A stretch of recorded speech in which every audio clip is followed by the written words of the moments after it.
You know, I guess one person can make a difference. Enough said.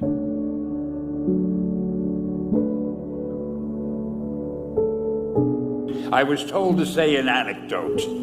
Anecdotes are easy. So I thought to myself, what kind of anecdote can I tell these people who really have more important things to do? And I figured I'm going to tell you how Spider-Man came into being.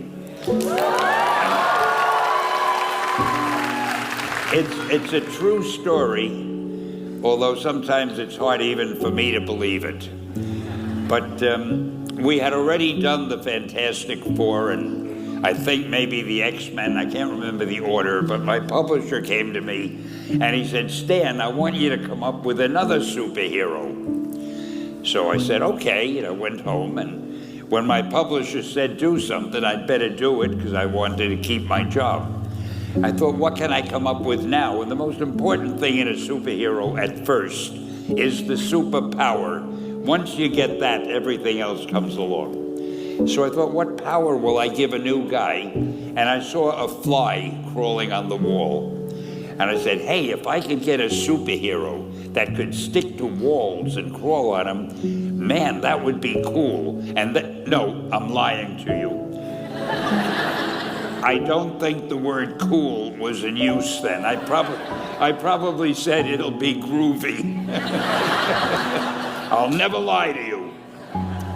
So I thought that was good. Now I needed a name. So I said, well, let's see, Fly Man, Mosquito Man. I got down to Spider-Man. Spider-Man. It just sounded dramatic. So, okay, I had my hero. I had his power, his name. And then I figured, just for fun, I'm going to give him personal problems. Because except for you people who are your lives are perfect, but most other people have personal problems. And then I thought I'd make him a teenager, because there were no teenage superheroes that I knew of at the time. So armed with all that wonderful material, those great ideas, I ran into my publisher's office and I told him, this was my reaction, the reaction he gave me. Stan, that is the worst idea I have ever heard.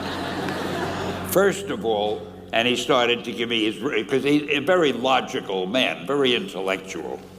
First of all, people hate spiders, so you can't call a hero Spider-Man. You want him to be a teenager? Teenagers can only be sidekicks. And you want him to have personal problems? Stan, don't you know what a superhero is? They don't have personal problems.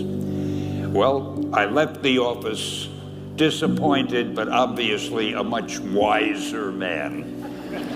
And I couldn't get Spider-Man out of my system.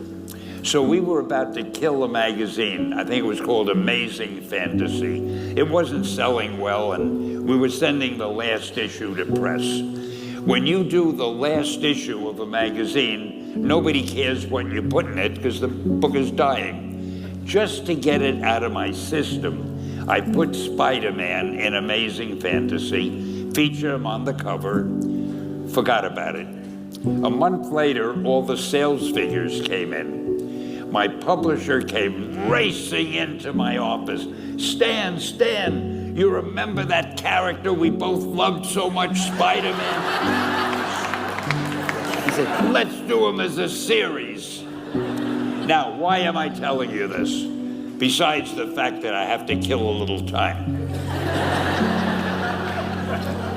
If you have an idea that you genuinely think is good, don't let some idiot talk you out of it.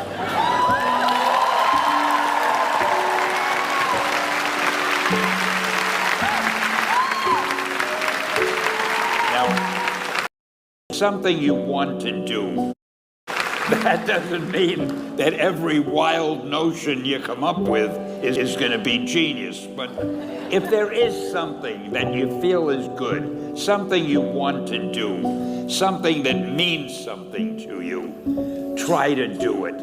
because I think you can only do your best work if you're doing what you want to do, and if you're doing it the way you think it should be done, and if you can take pride in it after you've done it, no matter what it is. If you can look at it and say, I did that, and I think it's pretty damn good. That's a great feeling. I'm Stan Lee. I've been writing stories for the young generation for the past 30 years. During this time, I think I've learned a lot about what young people think. More importantly, I think I've learned a lot about what young people are. We're going to try to present a voice that somebody will listen to. The voice is needed. We hope it will be ours.